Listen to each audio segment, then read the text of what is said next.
Assalamualaikum warahmatullahi wabarakatuh. Bagaimana kabar kalian semuanya? Insya Allah sehat walafiat. Sebelum kita memulai pembelajaran ini, marilah kita bersama-sama membaca basmalah. Bismillahirrahmanirrahim. Adapun tujuan pembelajaran pada pertemuan hari ini, yang pertama, 1. Setelah membaca teks tentang ASEAN, kalian mampu menyebutkan kehidupan ekonomi dari dua negara terkait kondisi geografisnya dengan benar. 2. Setelah berdiskusi, kalian mampu menulis laporan tentang perbedaan kehidupan ekonomi dari dua negara terkait kondisi geografisnya dengan benar melalui diagram Venn. Kegiatan ekonomi suatu masyarakat biasanya dipengaruhi oleh kondisi geografis lingkungan sekitar. Mereka menyelesaikan mata pencaharian dengan alam sekitar. Oleh karena itu, kegiatan ekonomi masyarakat di suatu tempat dapat berbeda dengan daerah lain. Begitupun negara yang ada di Asia Tenggara, kegiatan ekonominya berbeda-beda. Potensi ekonomi negara-negara anggota ASEAN. Kawasan ASEAN Asia Tenggara terletak pada jalur perdagangan dunia. Kawasan ini menjadi jembatan antara kawasan Eropa dan Asia Timur. Oleh karena itu, Asia Tenggara menjadi wilayah persaingan bagi pihak-pihak yang ingin memanfaatkan kedudukan strategis kawasan ini. ASEAN berperan sebagai wadah untuk menghindari persengketaan yang mungkin timbul. Dengan posisi yang strategis ini, setiap negara di kawasan Asia Tenggara memiliki kekayaan sumber daya yang menjadi kekuatan negara. Yang pertama, negara ASEAN yang pertama yaitu Brunei Darussalam. Negara ini terkenal dengan kekuatan sumber daya alam berupa minyak bumi dan gas alam. Brunei menjadi negara di Asia Tenggara yang memiliki pendapatan per kapita tertinggi karena gas alamnya. Mata pencaharian di Brunei Darussalam yang pertama yaitu pertambangan, yang kedua buruh industri tenun dan logam, yang ketiga adalah petani. Sumber daya alam di Brunei Darussalam, yang pertama hasil bumi utama, minyak dan gas bumi menyumbang 40% pendapatan negara. Yang kedua pertanian, padi, buah-buahan, lada, dan kelapa di dataran rendah. Negara kedua ASEAN yang kedua adalah Filipina. Filipina adalah sebuah negara kepulauan yang mata pencahariannya sebagian besar penduduknya adalah bidang pertanian. Filipina berhasil menjadi salah satu negara di dunia yang dapat membangun dan mengembangkan pertanian dengan baik. Beberapa produk unggulan hasil pertaniannya diekspor ke berbagai negara seperti nanas, padi, kelapa, dan gula. Hasil pertanian ini juga menunjukkan perkembangan ekonomi negara ini. Negara Filipina ini mata pencariannya yang pertama adalah petani, pekebun, dan yang ketiga adalah bidang jasa. Sumber daya alam di Filipina dataran rendah, jagung, sayuran, padi, ketela pohon, dan buah-buahan, perkebunan, tebu, kelapa, abaka, tembakau, kayu dan karet. Kita lihat lagi selanjutnya, negara ASEAN yang selanjutnya adalah Indonesia, negara kita. Sebagai negara kepulauan terbesar di kawasan ini, Indonesia memiliki ragam sumber daya alam yang sangat kaya. Banyak hal yang dapat dikembangkan untuk memperkuat perkembangan ekonomi Indonesia. Saat ini, Indonesia mengekspor minyak dan gas bumi, tekstil, dan produk-produk dari kayu. Pertambangan menjadi salah satu pintu masuk para pengusaha mancanegara ke Indonesia. Keindahan alam Indonesia pun merupakan daya tarik yang menjadi sumber devisa negara dari sektor pariwisata. Mata pencarian di Indonesia antaranya adalah petani, pekebun, nelayan, pekerja kantoran, buruh. Sumber daya alam Indonesia pertama adalah dataran rendah, padi, sayuran, jagung, dan buah-buahan. Dataran tinggi, teh, kopi, kina, cengkeh, dan kelapa sawit. Pesisir pantai ada ikan tuna, cakalang, tongkol, udang, dan lain-lain. Yang selanjutnya hutan, kayu jati, rotan, dan karet. Barang tambang, minyak bumi, gas alam, bauksit, timah, tembaga, batu bara, dan emas. Selanjutnya yaitu negara Kamboja. Negara Kamboja. Di Kamboja mengalir Sungai Mekong. Daerah di sekitar Sungai Mekong merupakan daerah yang subur. Mata pencarian penduduk Kamboja adalah pertanian. Hasil pertanian Kamboja yang besar adalah padi dan karet.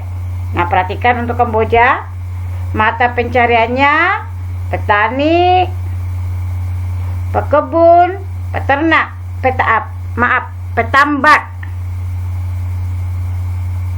Sedangkan sumber daya alam Kamboja pertanian, yaitu padi, umbi-umbian, jagung, dan buncis. Perkebunan, karet, dan tembakau. Perikanan, budidaya ikan air tawar. Selanjutnya kita lihat negara ASEAN selanjutnya adalah Laos. Laos bertetangga dengan Kamboja. Negara ini dilewati oleh aliran Sungai Mekong. Sama seperti di Kamboja, kegiatan pertanian banyak dilakukan sepanjang aliran sungai ini. Sebagian besar pertanian dinikmati oleh masyarakat Laos. Perhatikan mata pencarian di Laos: petani, pekebun, nelayan, penambang.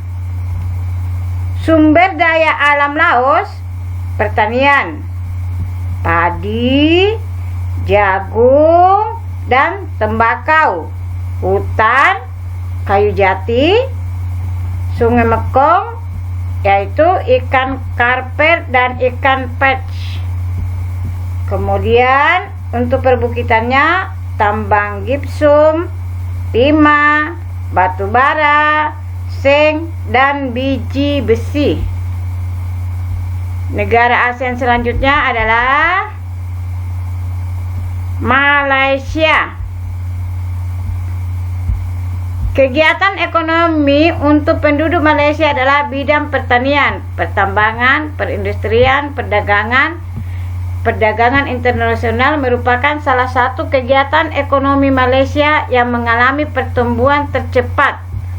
Peralatan elektronik, minyak, dan gas bumi diekspor ke negara lain. Produk dari kayu kayu, minyak sawit, karet, tekstil, sepatu, dan bahan-bahan kimia diperdagangkan di dunia internasional. Perhatikan, ibu ulang lagi. Untuk negara Malaysia, mata pencahariannya adalah petani, pekebun, penambang. Sedangkan sumber daya alamnya hutan, yang yaitu kayu dan karet, penghasil karet terbesar di dunia. Kemudian pertambangan, timah, perkebunan, kelapa, tembakau, teh, dan lada. Selanjutnya kita lihat Myanmar. Mata pencarian utama penduduk Myanmar adalah pertanian, perkebunan, dan pertambangan. Padi merupakan hasil utama dari pertanian di sana. Myanmar merupakan salah satu negara penghasil padi terbesar di Asia Tenggara. Ibu ulang lagi. Untuk mata pencarian di Myanmar yaitu petani, pekebun, penambang. Sedangkan sumber daya alamnya pertanian atau perkebunan yaitu teh, tembakau, tebu, dan sayurannya. Barang tambang yaitu gas alam, batu bara, emas, perak, batu mulia, mangan, dan timah. Selanjutnya Singapura merupakan negara paling maju di kawasan ASEAN. Letak Singapura sangat strategis. Saat ini Singapura menjadi negara transit teramai di Asia. Singapura mata pencahariannya itu bidang jasa dan buruh. Sumber daya alamnya industri tekstil, baja, penyulingan minyak, pakaian, percetakan, dan penerbitan. Industri pengolahan karet, timah, dan minyak jurong. Selanjutnya, negara Asia selanjutnya adalah Thailand. Negara yang ke-9. Thailand sering disebut sebagai lumbung ya, bukan tumbung. Thailand sering disebut sebagai lumbung padi di Asia Tenggara.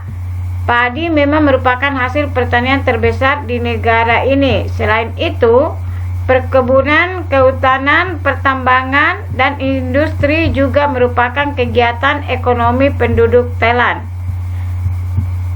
Penghasilan utama Thailand adalah sektor pariwisata. Keunikan bangunan budaya di Thailand menjadi daya tarik tersendiri bagi para wisata mancanegara. Jadi untuk mata pencarian di Thailand, yang pertama adalah petani, pekebun, penambang, nelayan. Sumber daya alamnya pertanian, padi, tebu, tapioka, dan yute. Sungai Chao Phraya. Kemudian perkebunan, karet, dan kayu jati. Barang tambang, batu bara, timah, dan gas alam. Perairan, berbagai jenis ikan yang ada Sungai Mekong dan Teluk Siam. Nah, negara yang terakhir yang ada di ASEAN yaitu Vietnam. Negara yang ke-10 ya, Vietnam. Setelah pulih dari perang Vietnam, negara ini mulai berkembang di berbagai sektor perekonomiannya. Pariwisata dan turisme mendukung perkembangan ekonomi. Bidang pendukung lainnya seperti usaha jasa di bidang perhotelan, restoran, serta transportasi juga turut berkembang pesat. Jadi di Vietnam ini Mata pencariannya itu petani, pekebun, penambang. Sumber daya alamnya pertanian, perkebunan, yaitu padi, sayuran, ubi jalar, tebu, teh, kopi, dan jagung. Pengekspor terbesar yang ketiga. Yang kedua yaitu hutan, yaitu kayu jati dan bambu. Yang ketiga adalah industri bahan makanan, pengolahan makanan, dan tekstil. Itulah ke-10 negara ASEAN dan mata pencahariannya ya. Nah ini, di pelajaran sebelumnya kamu sudah memilih 2 negara ASEAN dan membandingkan dalam kehidupan sosial budaya. Untuk melengkapi informasimu tentang kedua negara tersebut, bandingkanlah dengan negara-negara tersebut dari kehidupan ekonominya. Tuliskan dalam diagram Venn ini. Kemarin kan dalam hal kehidupan sosial budaya, sekarang dibandingkan dari kehidupan ekonominya. Jadi dibuat secara diagram Venn. Jadi kalau sama dua-duanya masuk di sini lagi ya. Demikianlah pembelajaran kali ini. Ibu akhiri dengan ucapan Alhamdulillahirabbil alamin. Assalamualaikum warahmatullahi wabarakatuh.